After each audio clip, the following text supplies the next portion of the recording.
Welcome back. Today we're talking about why dating feels brutally hard for many women over 40 and 50 and why the wall hits harder than anyone expected.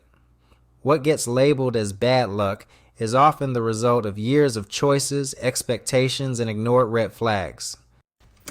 So I'm struggling with something that you also might be struggling with. So I thought I would just share this with you guys. And I would love to hear in the comments if you are also having this problem too. In dating, it is such a dumpster fire. It is such a shit show that when you meet someone who seems like a nice, regular person, it is very hard to believe that this person is probably a nice, regular person. And it's also hard to believe that you can possibly give them the benefit of the doubt, or it's hard to give them the benefit of the doubt. So let me give you an example. I matched with someone. He seems super nice. He's relatively close to me. I'm going to say within 45 minutes of me. So he's geographically okay. We chatted better than I've chatted with someone in a very long time. They were not just little, how you doing kind of texts. They were real texts and messages back and forth.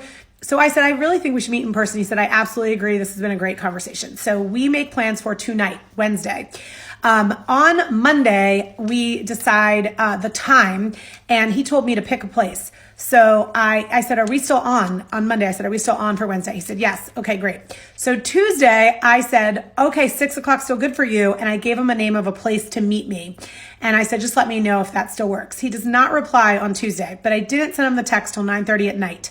So this morning, I kind of was expecting a response. Didn't get a response. So now it's 1:30, have heard nothing from him.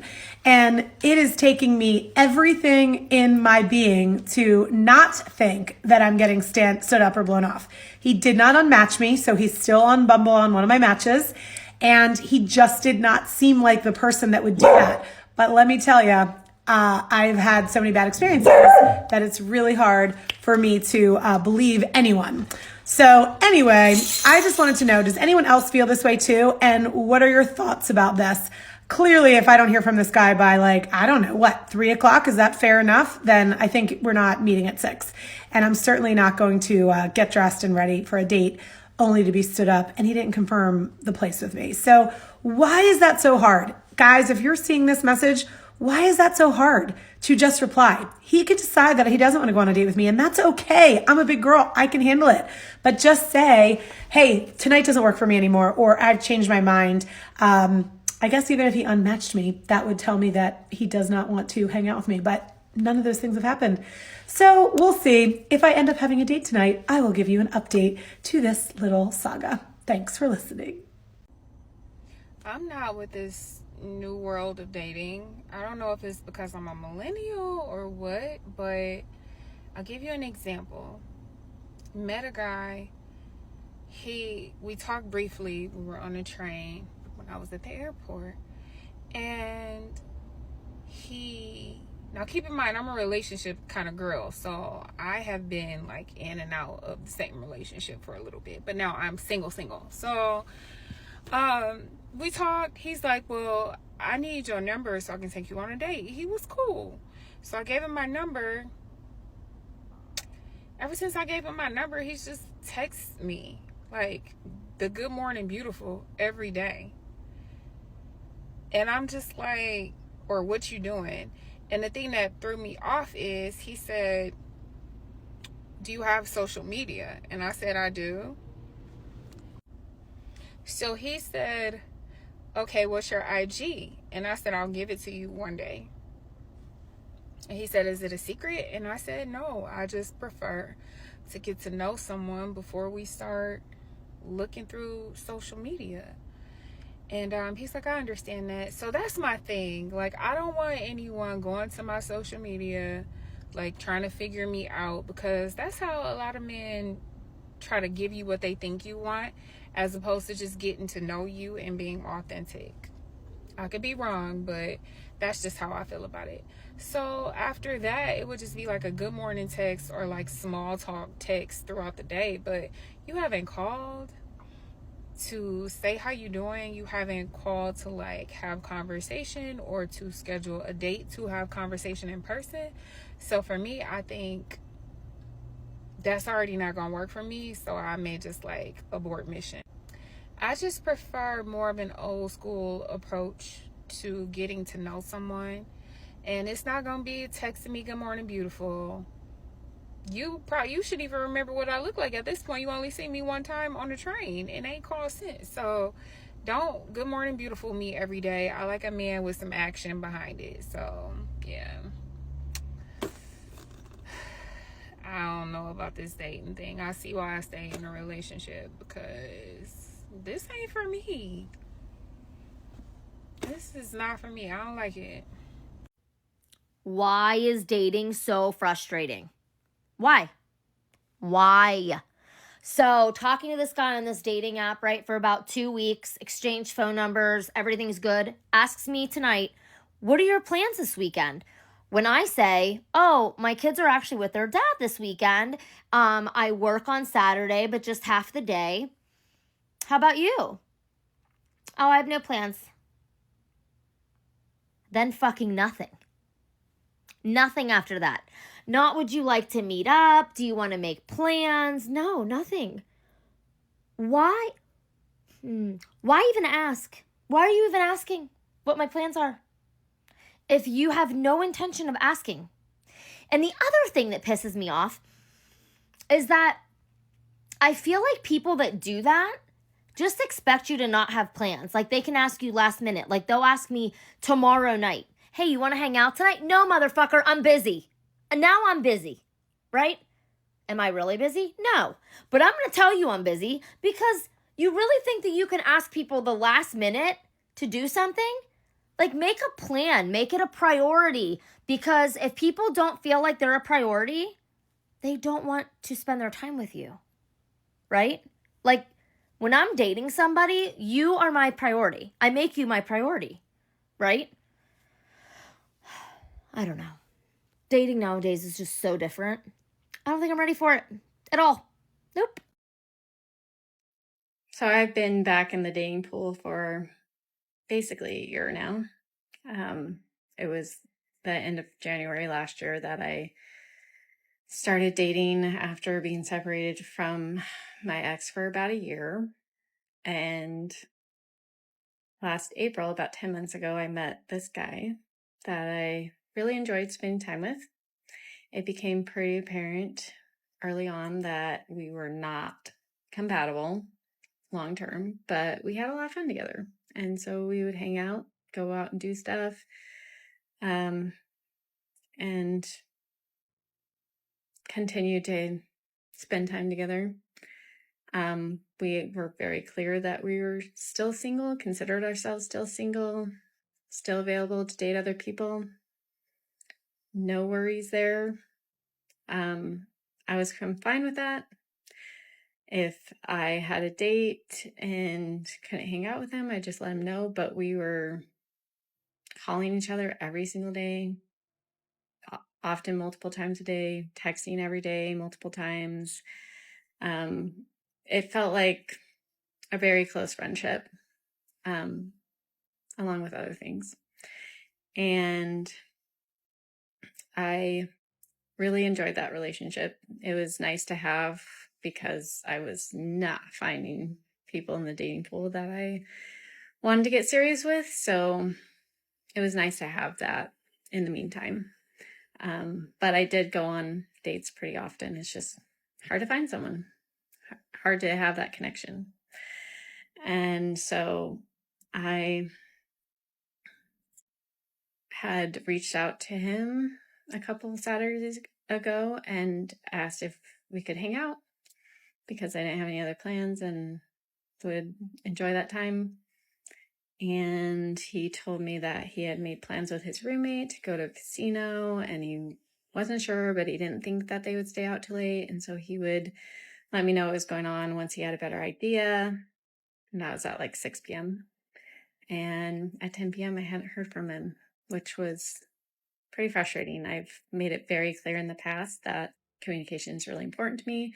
If plans change, let me know. If you decide that it's not going to work out, let me know. But at least communicate. Like, that's pretty much the bare minimum, right? Just to say, hey, it's not going to happen tonight. And so I had told, he knew that about me. And so when 10 o'clock rolled around and I hadn't heard from him, I was pretty frustrated. I texted him saying, hey, I thought I would have heard from you by now. What's going on? No response. He saw the text around 10:20. No response. So I called him at 10:45 and I was pretty upset. And he said that him and his roommate were just finishing up at the casino. They'd been there all night. It had gone really well. And so they had stayed longer than expected. And he was just heading home. And, I was like, well, I'm not happy right now. You didn't communicate with me. And he was basically like, well, I'm with my roommate right now. So, can we talk about this tomorrow? But I know him really well. And in the past, when issues have come up like this, he has not at all come back to talk about it. It is more like, being an avoidant, like he is, if you know attachment theory. He will just avoid for a while and then come back and act like nothing happened. And we're all okay, right? And in fact, last September, I had told him, like, I'm done with this. Like, we're not doing this anymore. So if you're going to come back in my life, you better be ready to step up and do better. And he did, like a few weeks later. And we met and we talked about it. And we talked about what I would need from him. And considering that we talked every day, I would expect the same thing as I would a very close friend. Because, if you're talking every day, that's like, you're close. You're basically best friends. Maybe you're not dating, but you should be considerate of your friend, right? And so I knew that he would just avoid and he wouldn't actually come back and talk to me. And so I sent him a text and I'm like, I need to hear from you tomorrow or else I'm done. Basically, I'm not dealing with this anymore. I'm so sick of it. And so he did come back and said that he needed more time to process, but he hadn't forgotten about me and he'd get back to me. Well, Thursday came around. That's like 4 days later. And I still hadn't heard from him. So I was like, hey, we need to connect this weekend. I don't have my kids and I want to connect with you before it's been too long because, it's been enough time. Like, come on. I get you need time to process, but if you wait too long, then it's not processing anymore. It's just avoiding. And he came back and he said, I'm worried that I'm preventing you from meeting someone. And I'm happy to hang out with you every once in a while, but I just can't give you what you need. It's so ridiculous. It's like, you called me every day. You texted me every day. I never asked for that. I never requested you to do that. I never expected it. That's something that you decided to do for me. And I liked it. I appreciated it, but it wasn't a requirement. And then you're coming and acting like, oh, well, you just expect too much. I can't do that. And also, like, don't make decisions for me. Don't say that you're worried you're preventing me from meeting someone. No, you're projecting. You're worried about me preventing you, maybe, but not you preventing me. And honestly, I was fine with it because I don't feel like he was preventing me. We were just having fun. But it's still a friendship. There's still expectations of being a good friend.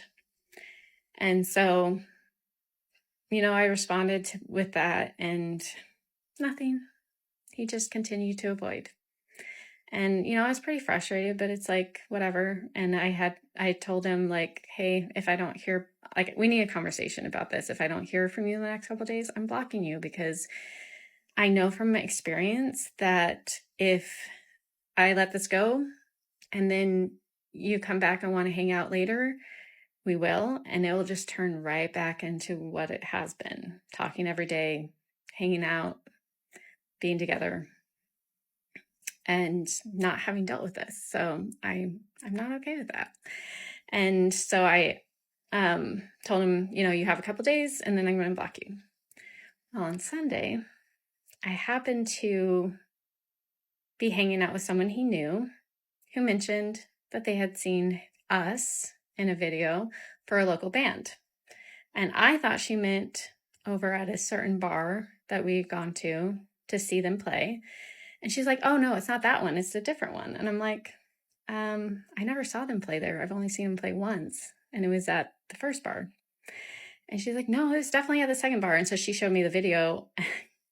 Clearly he was in it. I was not. And she's like, oh, I thought that woman next to him was you. And I'm like, yeah, it's not. I don't know why you thought that, because it really didn't look like me, but whatever. And so it turned out he had gone to see a band that night, not to the casino, or at least not to the casino the whole night. And when he told me I couldn't join him because he was at the casino and that wasn't a good place for me to be, he was really seeing a band. So he lied. And it's not that I care. Like, he could have had a date. That's fine. I have dates. I've told him I have dates.